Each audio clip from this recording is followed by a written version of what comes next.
Patriarcas e Profetas.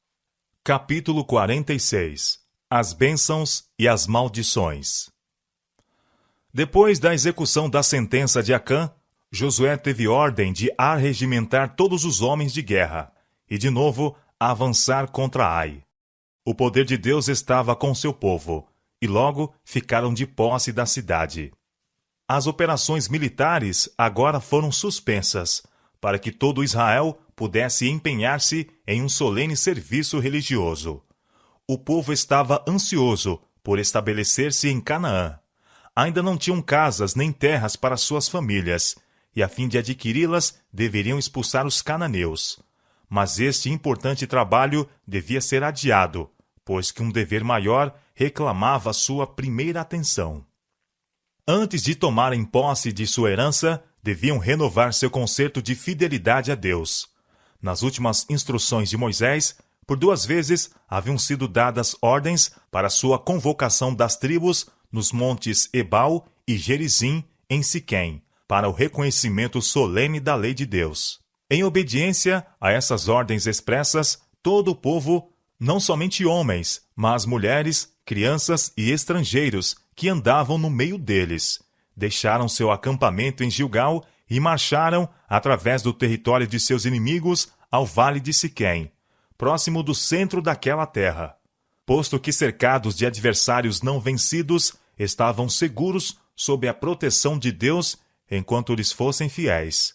Agora, como nos dias de Jacó, o terror de Deus foi sobre as cidades que estavam ao redor deles, e os hebreus não foram incomodados.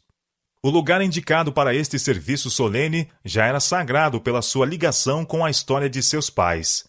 Ali foi que Abraão erigiu o seu primeiro altar a Jeová na terra de Canaã.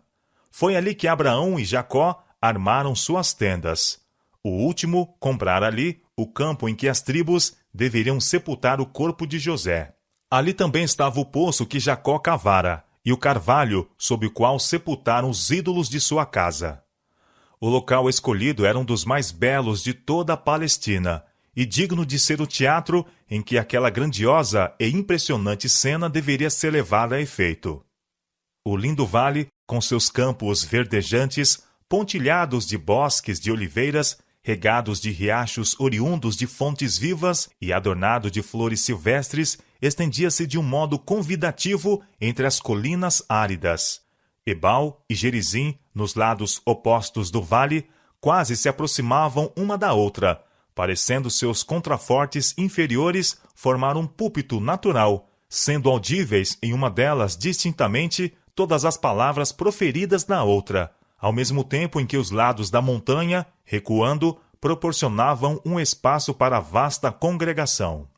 Segundo as instruções dadas por Moisés, um monumento de grandes pedras foi erigido no Monte Ebal.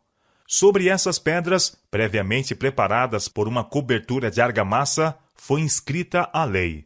Não somente os 10 preceitos proferidos no Sinai e gravados em tábuas de pedra, mas as leis comunicadas a Moisés e por ele escritas em um livro.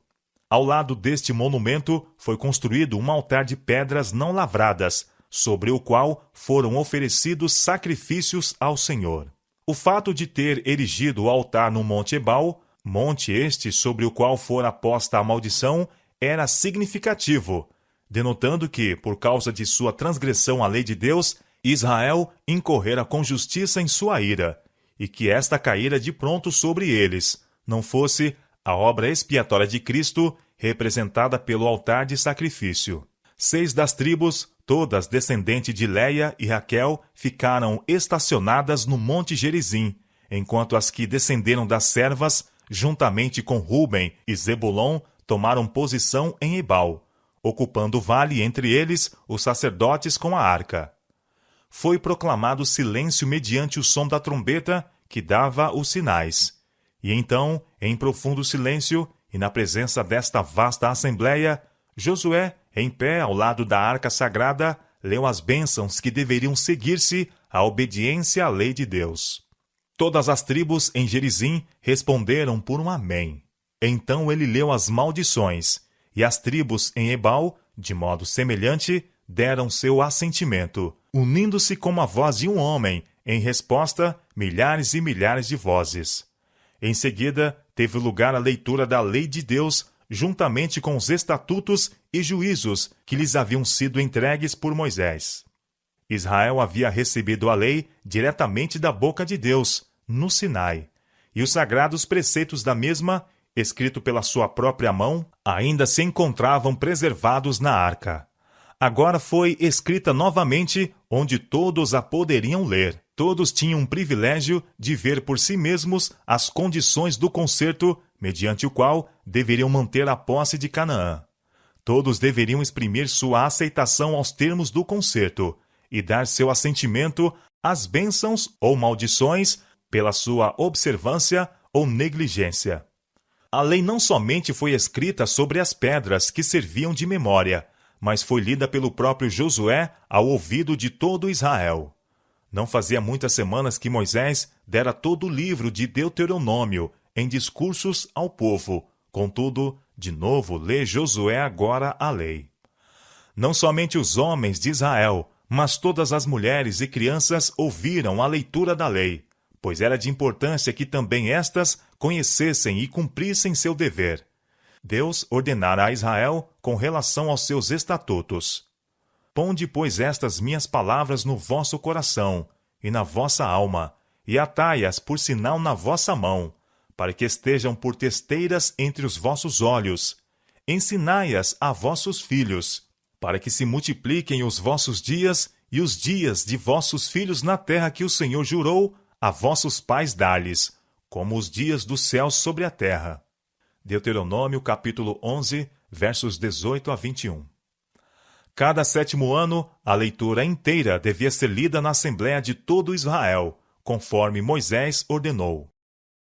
Ao fim de cada 7 anos, no tempo determinado do ano da remissão, na festa dos tabernáculos, quando todo Israel vier a comparecer perante o Senhor teu Deus, no lugar que ele escolher, lerás esta lei diante de todo Israel aos seus ouvidos.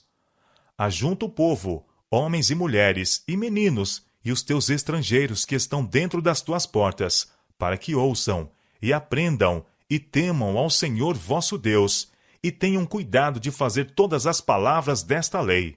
E que seus filhos, que não a souberem, ouçam e aprendam a temer ao Senhor vosso Deus, todos os dias que viverdes sobre a terra a qual ides, passando o Jordão a possuir. Deuteronômio capítulo 31, versos 10 a 13.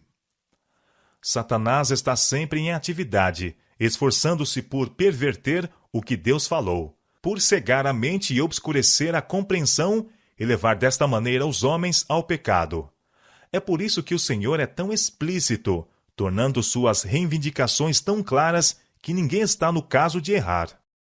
Deus está constantemente procurando trazer os homens sob íntima proteção, a fim de que Satanás não possa exercer sobre eles o seu poder cruel e enganador.